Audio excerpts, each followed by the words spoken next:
मुंबई में आकर कितना ठंडा स्वागत हुआ सास ससुर का, ऐसा तो बिल्कुल सोचा भी नहीं। चाहे आपस में कितने भी फ्रैक्शन हो, लेकिन कम से कम इनकी इज्जत जो है अच्छी तरीके से होगी। देखने वाली बात यह है कि कौन सा रिश्ता सबसे बड़ा होता है। आदर इज्जत सबको दी जाती है, ऐसा नहीं है कि किसी को नहीं दी जाती, और सबका करना भी चाहिए।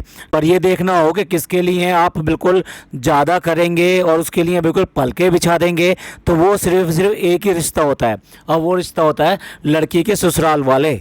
लड़के के ससुराल वालों को भी बहुत इज्जत दी जाती है, लेकिन अगर ये बात आ जाए कि सबसे ज़्यादा किसको देनी चाहिए, तो उसमें होता है कि लड़की के ससुराल वालों को सबसे ज़्यादा दी जाती है।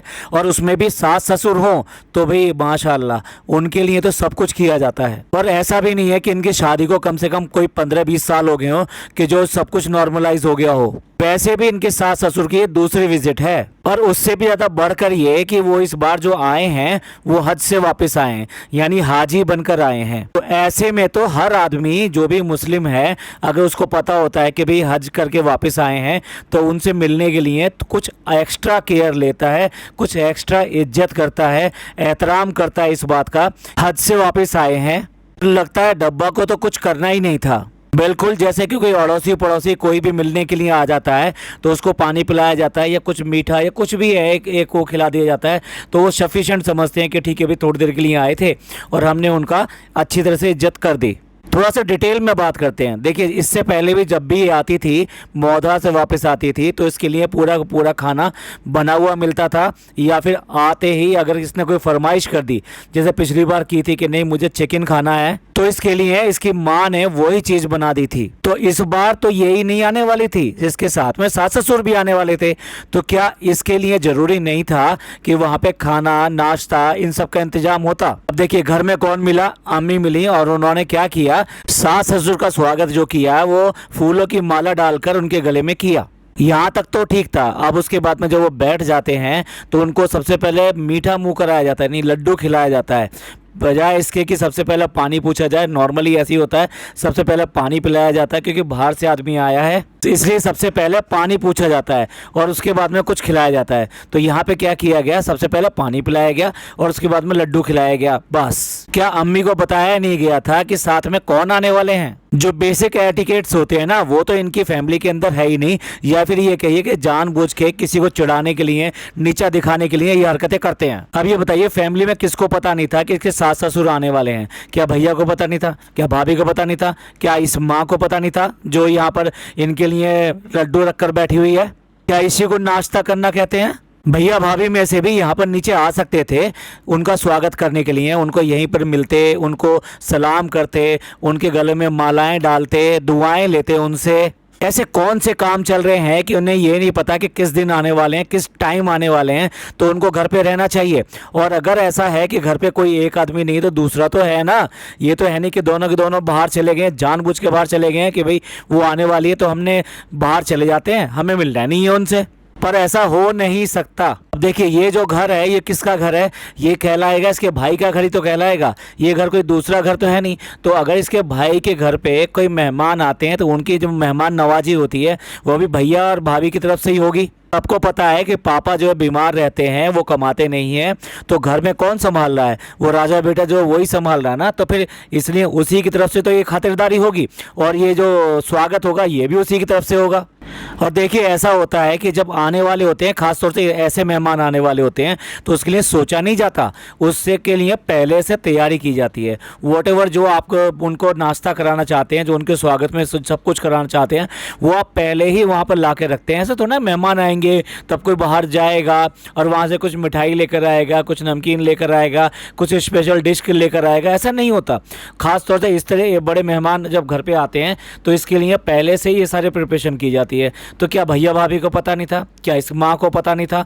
क्या उन्होंने कोई प्रिपरेशन नहीं करी, या फिर ये प्रिपरेशन जानबूझ के नहीं की गई? अगर भैया भाभी किसी जो है प्रोजेक्ट में भी बिजी हैं, तब भी ये सारे अरेंजमेंट तो वहाँ करा सकते थे ना, लेकिन वो भी नहीं कराया गया। तो इस सब से तो ये लगता है कि ये सारी चीज़ें जानबूझकर हुई हैं, और उनका जो स्वागत खराब किया गया है, या ये कहिए कि मेरे हिसाब से तो बेइज्जती की गई है, तो वो जानबूझ के की गई है, और वो भैया भाभी ने की है और इनकी अम्मी ने की है।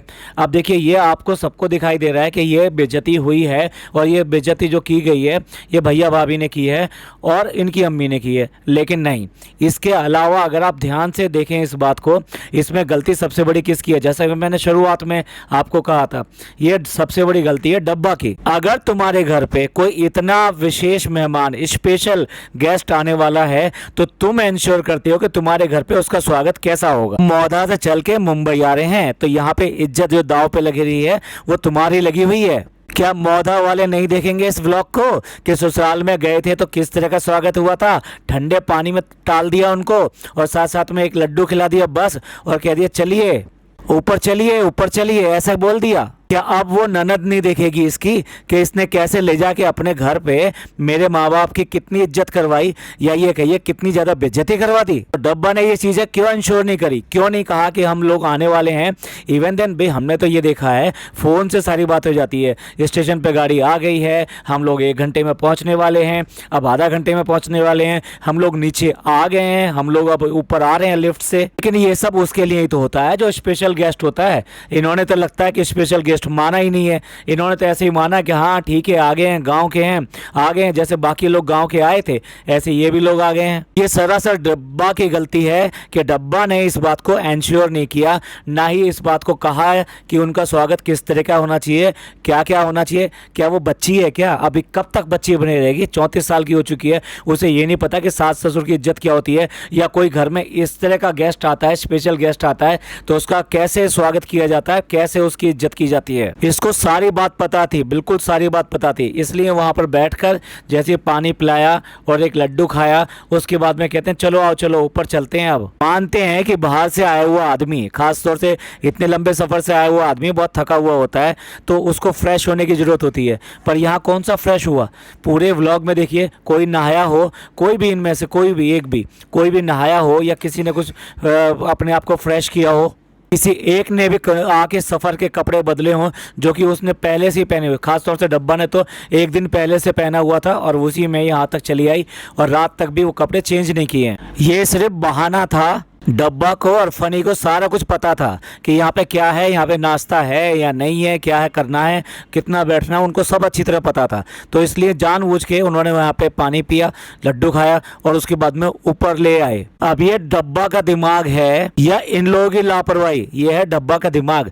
वो नहीं चाहती थी कि किसी भी तरीके से उनका स्वागत जो है भैया भाभी और ये सब करें, या फिर ये कहिए कि अगर वहाँ ज़्यादा देर बैठते हैं तो फिर जो है वो लोग भी आ सकते हैं, तो इसलिए जो उनको वहाँ ज़्यादा देर बैठाना ही नहीं है। तो ये जानबूझ के उसने जो है ये स्टेप लिया है, क्योंकि उसके घर में तो वो आएंगे नहीं मिलने के लिए। खुद इसने इतने ज़्यादा संबंध बेकार कर दिए हैं कि अब वो नीचे यहाँ पे इसके घर में तो आएंगे नहीं मिलने के लिए, और वो अपने, लेकिन ये तो नीचे वाला तो घर इसका अपना है भाई, ये किसका कहलाएगा? ये जनाब का कहलाएगा, ये मैडम का घर कहलाएगा, ये अम्मी का घर थोड़ा है, ये जनाब और इनका घर है। तो इसलिए वो यहाँ पर आ सकते थे, तो इसलिए इसने जानबूझ के ये सब किया कि फटाफट किया, और फटाफट करने के बाद में ऊपर ले गई उनको। इससे भी ज़्यादा शातिरपना देखिए, जब वो जाने लगे तो फिर कहती है कि आप लोग चलो मैं अभी आती हूँ, और फनी उनको लेकर ऊपर आ गया और वो आकर जरा घर देखने लगे कि घर कैसा है, कहाँ बालकनी है, कहाँ पर रूम है और कहाँ पर बेड है। अब आप ही बताइए, जो घर की मालकिन है वो नीचे रह जाए और गेस्ट को, वो भी इतने ऐसे स्पेशल गेस्ट को, उनको वहाँ पे छोड़ दे कि भाई ठीक है तुम ले जाओ और मैं अभी आती हूँ, ऐसा कभी होता है भाई? इसको तो चाहिए था कि ऊपर जाती, ऊपर जाके पहले उनको छोड़ कर आती, साथ में चाहे अम्मी को भी ले जाती और वहाँ जाके कुछ जो भी बात करनी थी वहाँ पे कर लेती, लेकिन नहीं, वो वहाँ पे जानबूझ के रुकी और वहाँ पर उनको अकेला भेजा। अभी कहानी यही नहीं खत्म होती है, कहानी तो बहुत जबरदस्त है। अब यहाँ पर देखिए दोनों की बातें होती है, यानी अम्मी की बात होती है, डब्बा की बात होती है, जबकि वो सब लोग ऊपर हैं, उस बीच में बात होती है। और वो बातें क्या होती हैं? वो बातें वही होती हैं कि जो भैया और भाभी ने इन लोगों को कहा है, भाई कुछ भी कह लो, अगर यहाँ पे जो भी बेइज्जती हुई है, जो भी लड़ाई झगड़ा हुआ है, और फिर इसको भी तमाचा पड़ा है, चांटा पड़ा है इसको भी, ये सब छोटी बात थोड़ना है। और इस बीच में उसने सब चीज़ें नॉर्मल करने की कोशिश की है, यानी जनाब और मैडम ने अपनी अम्मी के साथ में ये सब चीज़ें नॉर्मल करने की कोशिश करी है, और वहाँ सारी बातें हुई होंगी, एक एक चीज़ डिस्कस करी होगी, और उसने अपना पूरा गुस्सा दिखाया होगा इस बात को कि इस लड़की ने हमारा को कहीं का नहीं छोड़ा है, इसने पूरी सोसाइटी में हमें बदनाम कर दिया है। आज की डेट में हम आज तक इतने सालों से यहाँ पे 10-11 साल से रह रहे हैं, लेकिन हमारी बनाई बनाई इज्जत को यहाँ पे इसने जीरो कर दिया, मिट्टी में मिला दिया इसने। और यही सारी सीखें इसने जो है डब्बा को दी होगी, यानी अम्मी ने पूरी फटकार लगाई होगी कि तूने ये जो काम किया है ना, ये बिल्कुल भी अच्छा नहीं किया है। तूने भैया भाभी के साथ में भी अपना झगड़ा बढ़ा लिया और पूरी सोसाइटी में झगड़ा बढ़ा लिया और सब जगह इस बात के लिए बहुत ज़्यादा बदनामी हो रही है और तुमने पूरे घर को बर्बाद करके रख दिया है। और इसके ऊपर जैसा कि आपको पता ही है कि डब्बा एरोगेंट है, और एरोगेंट यूँ है कि उसके पीछे जो है फ़नी है, और फ़नी ही उसको ये सब चीज़ें सिखाता है कि भाई कैसे करके इन चीज़ों को हैंडल करना है। और वो किसी तरीके से भी ये कहिए धीरे धीरे इन दोनों से दूर लेता चला जा रहा है। वो जानबूझ के इसकी दूरियां क्रिएट कर रहा है इन लोगों से, जिससे कि इसको अपने तरीके से हर तरह से चला सके और ये किसी के भी इन्फ्लुएंस में ना आ सके। इस मास्टरमाइंड के साथ में वो चल रहा है और यही वजह है, उसे कोई फर्क नहीं पड़ता। वो हर चीज़ को ये कह देता है नहीं नहीं तुम तो बहुत अच्छी हो, और ये लोग तो वैसे ही कहते ही रहते हैं तुमको हम जानते हैं, तुम कितना करती हो, तुम हमारे माँ बाप के लिए कितना करती हो, तुम सब लोगों के लिए कितना करती हो। इस तरह से करके उसको पूरा बढ़ावा देता है, कभी भी उसको सही बात बताने की कोशिश नहीं करता और इनसे अलग करने की हर कोशिश करता है वो। तो फनी के इसी एरोगेंट मिजाज की वजह से डब्बा एक अलग ट्रैक पे चल पड़ी है और उस ट्रैक से वापस आने का नाम नहीं ले रही। वो उस ट्रैक पे आगे बढ़ती चली जा रही है, बढ़ती चली जा रही है। तो उसी ट्रैक पे आगे बढ़ते हुए उसने अम्मी को भी जो है खूब सारी बातें सुनाई होंगी और वहाँ इन दोनों के बीच में जो हुआ है उसी की वजह से ही वहाँ पे इसने रोना धोना मचाया है। इसकी आंखों से साफ पता चल रहा है कि इसकी आंखें किस तरह की है, क्योंकि घर में जैसे आई थी तो जिस तरीके से चहक रही थी जब ये नीचे आई थी, तो उस तरीके से ऊपर आने के बाद चहकना इसने बंद कर दिया और आवाज़ का जो वॉल्यूम था वो बहुत ही लो चला गया और लो के साथ साथ उसकी हंसी जो है ना अब खिसियानी हंसी में बदल गई। और उसके बाद में उसने खिसियानी हंसी में ये सारी बातें करी ऊपर आने के बाद में, और उसका बिल्कुल भी आप देख लीजिए वो बिल्कुल भी एक सामान्य नहीं लग रही जिस तरीके से वो आई थी नीचे। जब बता रही है कि पापा मम्मी का कमरा है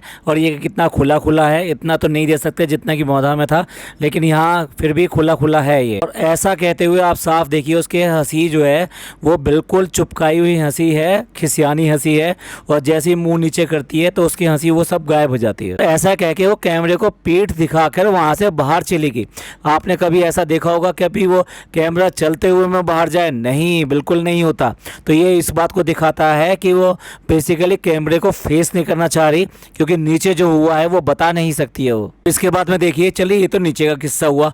अब जब ऊपर आ गए हैं तो ऊपर तो कम से कम अपने घर में तो वो अच्छा सा नाश्ता उनको करा सकती थी, लेकिन क्या नाश्ते के नाम पे क्या है, चाय पिलाई जा रही है। नाश्ता कहीं ऐसे होता है, एक चाय एक कुर्सी पे पी रहा है, दूसरा जो है कहीं और बैठा हुआ है, तीसरा कहीं और बैठा हुआ है, और खाने के लिए सिर्फ बिस्कुट हैं जो सिर्फ रुखसाना के पास में रखे हुए हैं बिस्किट। क्या इसी को नाश्ता कहते हैं? वो भी एक खास मेहमान का, एक खास गेस्ट का जिसका ये घर है। सिमिलरली ऐसे ही घबराई हुई दिखाई देती है ये किचन के अंदर, जब किचन के अंदर दस्तरखान ढूंढ रही है लेकिन उसे दस्तरखान नहीं मिल रहा।